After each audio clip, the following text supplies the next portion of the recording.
Dans cette vidéo, on va corriger les questions numéro 5, 6, 7 et 8 du concours d'accès à la faculté de médecine et de pharmacie de FES année 2017-2018.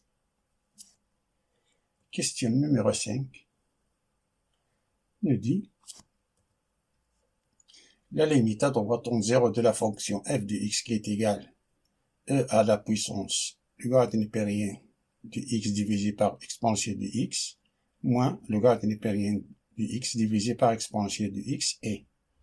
On a 5 affirmations possibles. L'affirmation A qui est égale à plus l'infini, l'affirmation B c'est moins l'infini, l'affirmation C c'est 0, l'affirmation D c'est 1, l'affirmation E n'existe pas. Parmi ces 5 affirmations, une seule est vraie. La limite en plus l'infini f de la limite en 0 plus de f de x est égale à la limite en 0 plus de e à la puissance logarithme népérien de x exponentielle de x par exponentielle de x moins logarithme népérien de x divisé par exponentielle de x. Ça est égal à plus l'infini car on a la limite en 0 plus de logarithme népérien de x divisé par e à la puissance x. Ça, limite en 0 plus c'est moins l'infini et e à la puissance 0 c'est 1. Moins l'infini divisé par 1 c'est moins l'infini.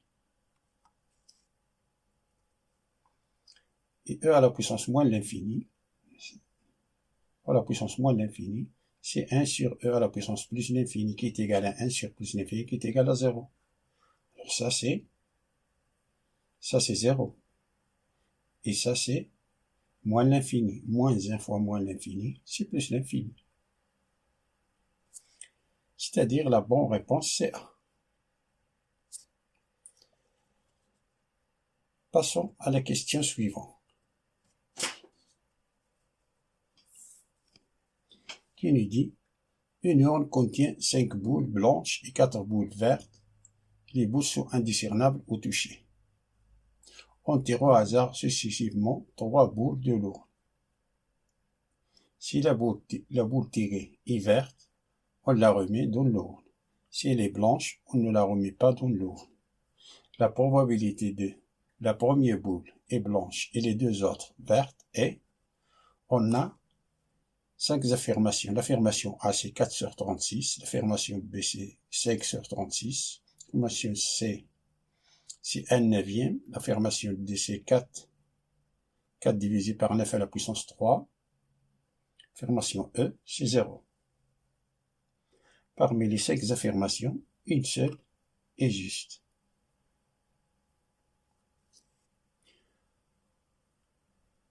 Pour répondre à cette question, je vais construire un arbre pondéré, l'arbre de probabilité. On a une urne qui contient 5 boules blanches et 4 boules vertes. Dans le premier tirage, on peut tirer une boule blanche ou bien une boule verte. Pour tirer une boule blanche, c'est le nombre de cas favorables, c'est-à-dire on a 5 boules blanches, divisé par le nombre de cas possibles.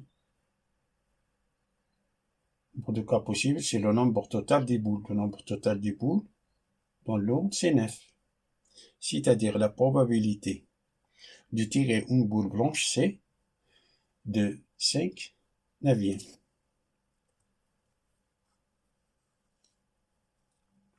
Ou bien on peut tirer une boule verte.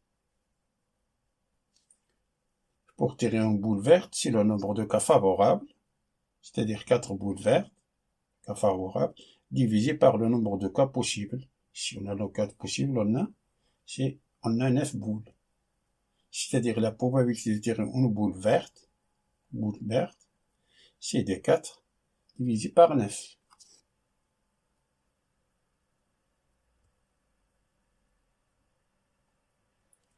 Mais on n'oublie pas que depuis, comme c'est là, on tire une boule verte, depuis on l'a remis dans l'urne.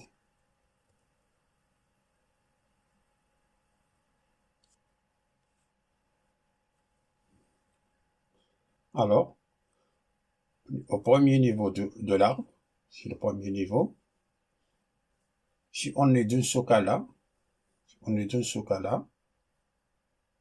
le rond contient 4 boules blanches et 4 boules vertes, car on a déjà tiré une boule blanche. Donc, dans le deuxième tirage,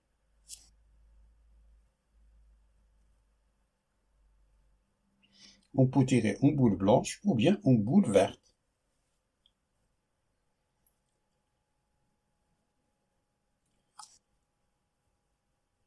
Pour tirer une boule blanche, si le nombre de cas favorables, c'est-à-dire 4 boules blanches, divisé par le nombre de cas possibles, on a 8 boules. C'est-à-dire la probabilité de tirer une boule blanche, c'est de 4 huitièmes. Ici, on tire une boule verte. On a le nombre de cas favorables divisé par le nombre de cas possibles, c'est-à-dire 4 huitièmes. On n'oublie pas que, comme on a tiré une boule verte, on l'a remis dans l'urne.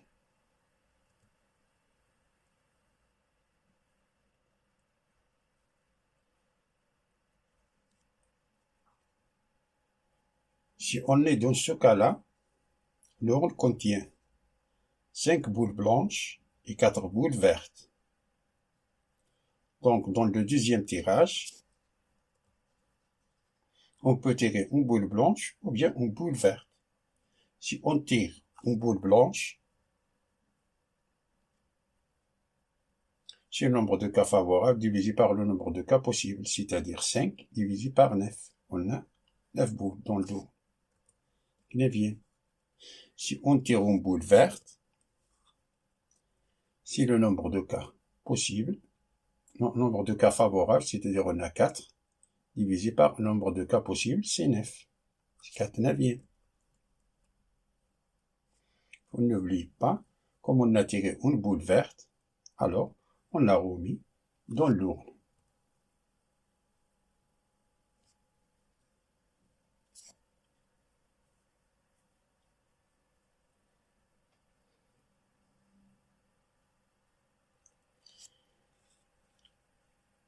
Au deuxième niveau de l'arbre, le dernier tirage, si on est dans ce cas-là, le troisième tirage, alors on peut tirer une boule blanche ou bien une boule verte. Si on tire une boule blanche, alors c'est le nombre de cas possibles divisé par le nombre de cas, pardon, le nombre de cas favorables. Nombre de cas favorables, on a ici c'est 3, divisé par le nombre de cas possibles, c'est 7. 3 septièmes. Si on tire une boule verte, on a ici le nombre de cas favorables, c'est 4, divisé par le nombre de cas possibles. Le nombre de cas possibles, c'est 7, c'est-à-dire 4 septièmes. Ici, le même.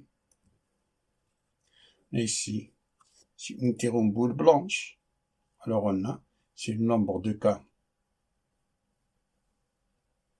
possibles, c'est 4, divisé par le nombre de cas possibles, c'est 8, c'est 4 huitièmes.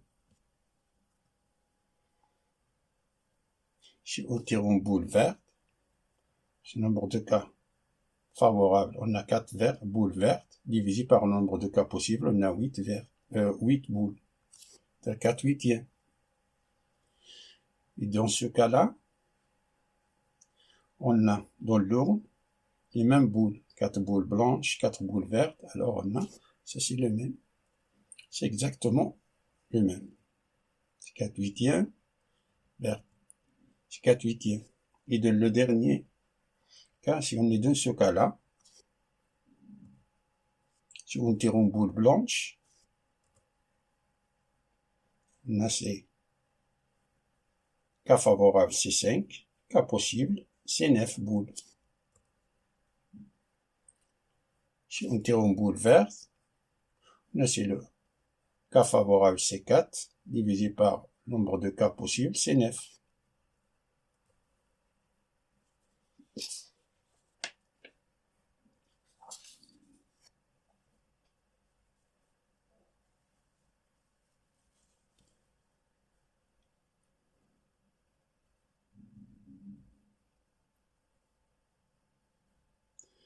Mais, donc la probabilité que la première boule soit blanche, c'est-à-dire on est dans ce cas-là, et les deux autres vertes, c'est-à-dire on est blanche, verte et verte, c'est-à-dire on est dans ce cas-là, blanche, verte et verte. On a un chemin de 3 branches. C'est l'unique chemin qu'on a. C'est 5 neuvièmes fois 4 huitièmes fois 4 huitièmes.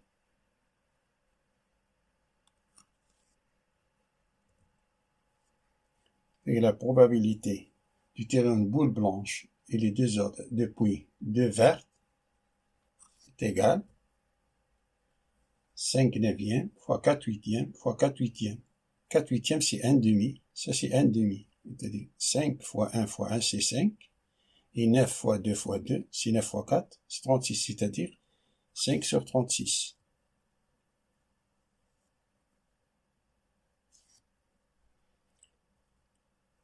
C'est-à-dire, la bonne réponse, c'est B.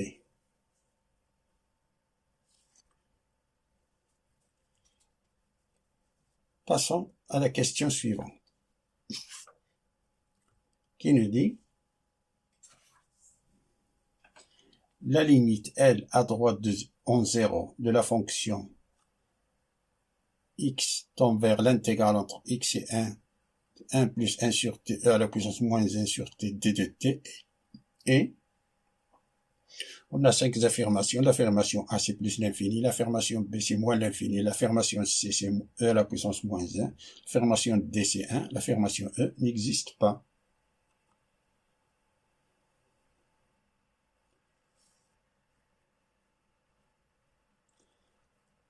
On a l'intégrale x et 1 de 1 plus 1 sur t, e à la puissance moins 1 sur t, d de t. Tout d'abord, on va développer ce qu'on a à l'intérieur de l'intégrale. Ça est égal, l'intégrale entre x et 1, e à la puissance moins 1, e à la puissance moins 1 sur t, plus e à la puissance moins 1 sur t, d de t.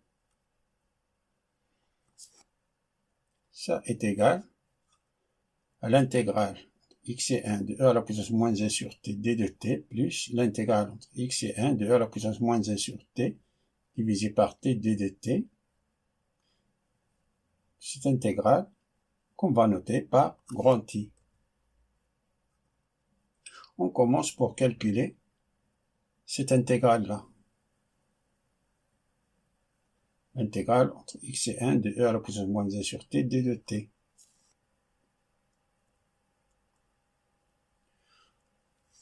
Utilisons l'intégration par partie.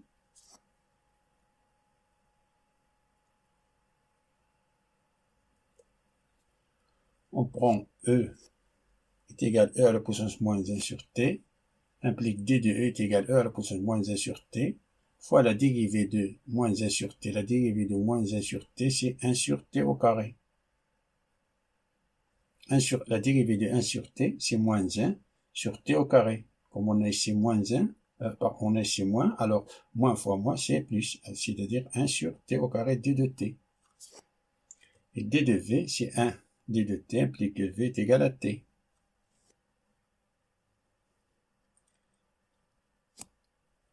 Nous utilisons l'intégration par partie. Alors cette intégrale est égale e fois v moins l'intégrale de v d de u.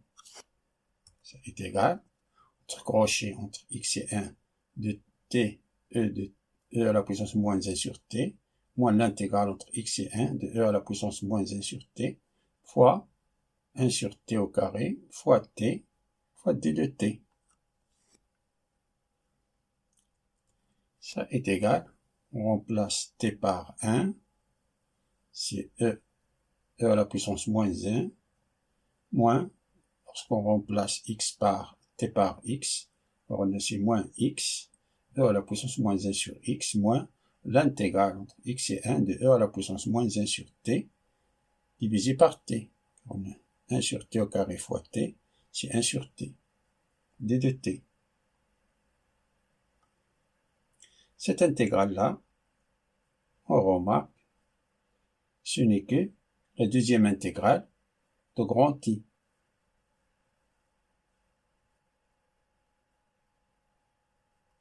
Donc, grand I qui est égal à l'intégrale entre x et 1 de e à la puissance moins 1 sur t, d de t, plus cette intégrale-là, ça est égal, ça qu'on a calculé, ça c'est ça, c'est e à la puissance moins 1 moins x, e à la puissance moins 1 sur x, moins l'intégrale entre x et 1 de e à la puissance moins 1 sur t divisé par t d de t, plus l'intégrale entre x et 1, e à la puissance moins 1 sur t, divisé par t d de t. Ces deux intégrales se simplifient, c'est-à-dire ça nous donne, ces deux intégrales nous donnent 0. Alors, grand I est égal e à la puissance moins 1 moins x fois e à la puissance moins 1 sur x. Par suite, la limite en 0, donc en 0 plus, on a ici 0 plus, pardon, on a ici 0 plus, e à la puissance moins 1 moins x, e à la puissance moins 1 sur x, ça est égal e à la puissance moins 1, car on a limite en 0 plus de moins 1 sur x, ça c'est moins l'infini, car 1 sur 0 plus, c'est plus l'infini, moins 1 fois plus l'infini, c'est moins l'infini. Et e à la puissance moins l'infini, à la puissance moins l'infini, c'est 1 sur e à la puissance plus l'infini, ça donne 0. Alors on a 0 fois 0, c'est 0. Ça fait e à la puissance moins 1. On a ici e à la puissance moins 1. C'est-à-dire la bonne réponse, c'est C.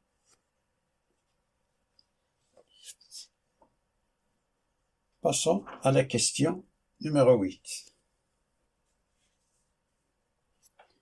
Qui nous dit, dans le plan complexe, on considère les points A, racine de 2, B, x moins i, point D d'affixe 1, point E d'affixe i racine de 2, alors on a 5 affirmations. Affirmation A, que A, B, D et E sont alignés. Affirmation B, que A, B, D et E sont cocycliques. Affirmation C, que A, B, D, E est un losange. Affirmation D, que la droite AB perpendiculaire à la droite DE et que la distance AB est égale à la distance DE. L'affirmation E, que ABDE est un rectangle. Parmi ces 5 affirmations, une seule est vraie.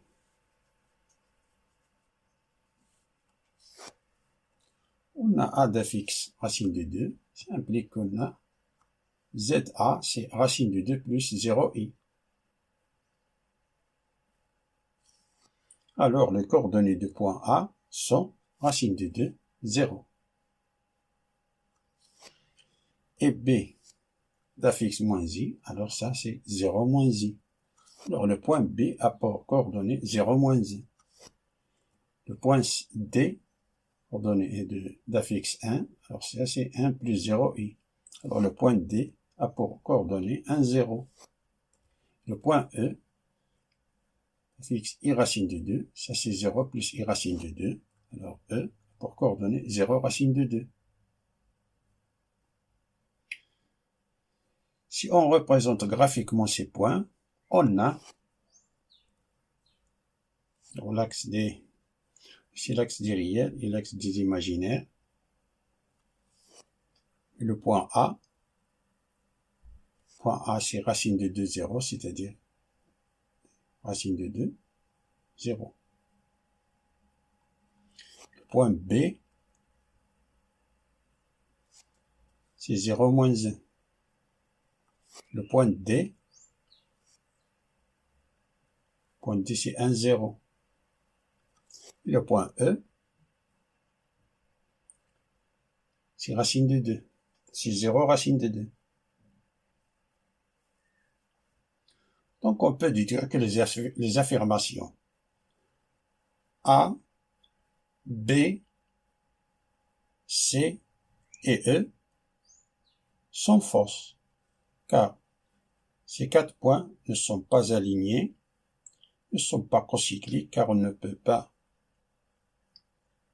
dessiner un cercle qui contient les 3 points, n'est pas un losange, n'est pas un rectangle.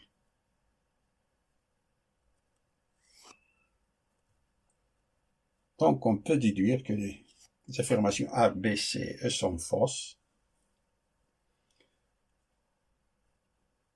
Par suite, la bonne réponse c'est D.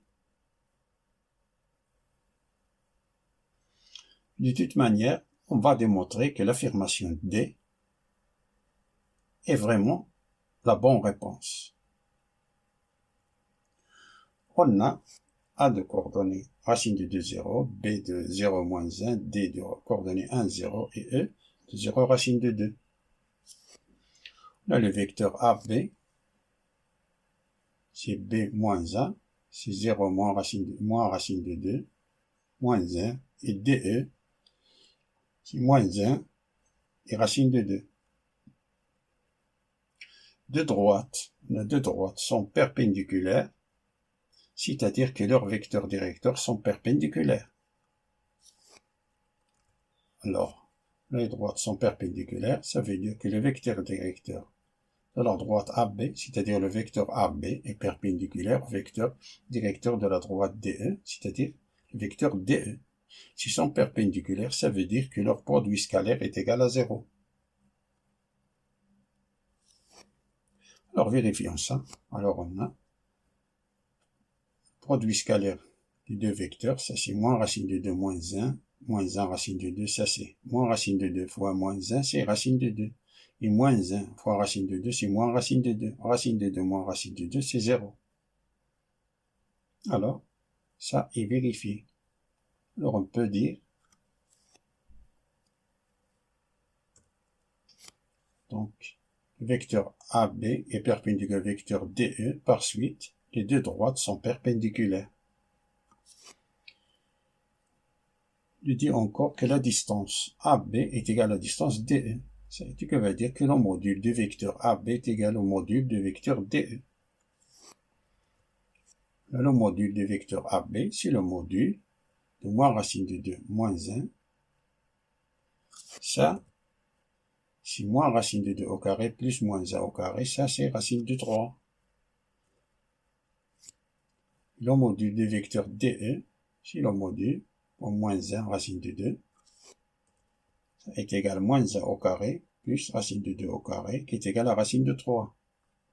Alors on a, si deux modules sont égaux, ça veut dire que les deux distances sont égaux. D'où les deux modules sont égaux, ça veut dire que la distance AB est égale à la distance DE, c'est-à-dire la bonne réponse c'est D. Fin de la résolution de ces questions. Je vous souhaite bon courage et à bientôt.